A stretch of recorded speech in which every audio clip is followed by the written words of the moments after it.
Greetings, Coin Fam. It's time for the third video of the 3,000 wheat penny purchase. I'm going to get these sorted, and I will bring you back in if I find anything fun. Alright guys, we've got them all sorted. I got the 1950s in that jar. 1940s are here. It's a pile of 1930s. Small pile of 1920s.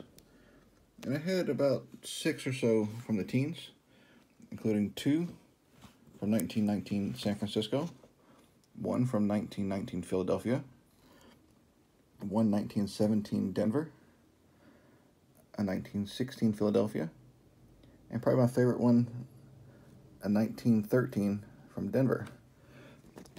And again, this is going to be one of my good ones because it's actually in really good shape, especially for its age.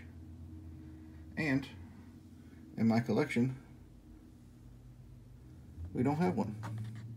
And of course, when we don't have one in my book, we look in my grandfather's book. There's also a hole missing. And I would say with only 15.8 million minted, it's a pretty, a better date, if not a semi-key date, but I think it's just a better date. So we get to add that to the book. Okay guys, we've got the 1920 sorted. I had 3 from 3 from 1920.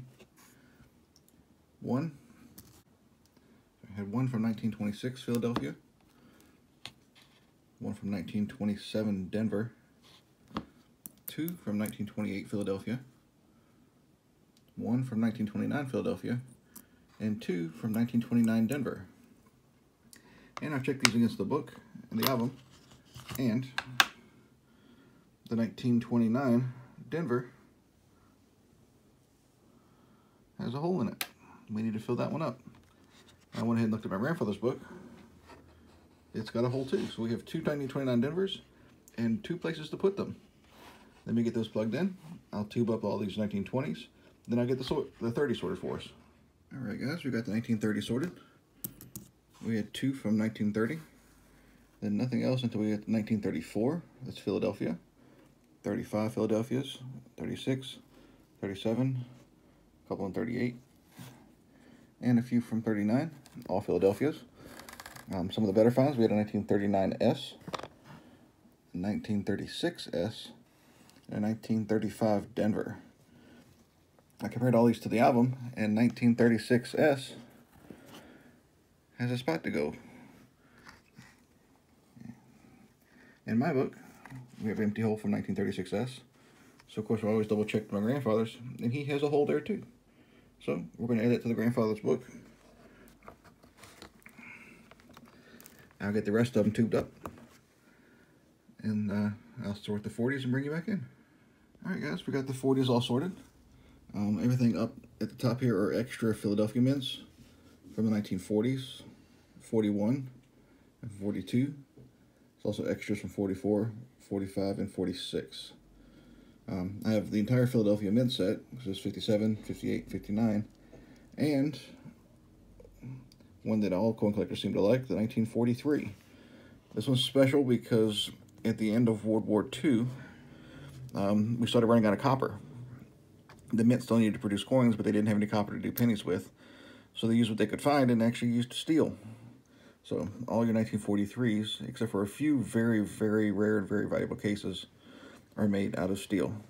I didn't get any from the Denver or San Francisco mints, but it's always nice to find a steel because most of your coin sorters don't find these and reject them, so they don't find themselves back in circulation very much. All right. We also seem to be, in this bag, didn't have any Denvers or San Franciscos from the 1940s.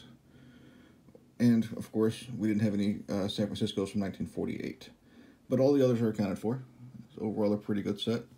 And, again, lots of nice San Francisco mints, which always makes me happy. Okay, Coin Fam, I've got a 1950s wrap-up for you. We have every coin from the 50s, every penny from the 50s, except for the 1955S. We had a ton of Denver mints in this one. A little light on the Philadelphias, which was, again, kind of normal for being the fact that I live on the East Coast. And San Francisco mints, we had a good stack of 1950s, 51s, and 52s. Only 2 from 1953, and 1 from 1954. That's going to wrap these up. And we look forward to seeing you in the next video.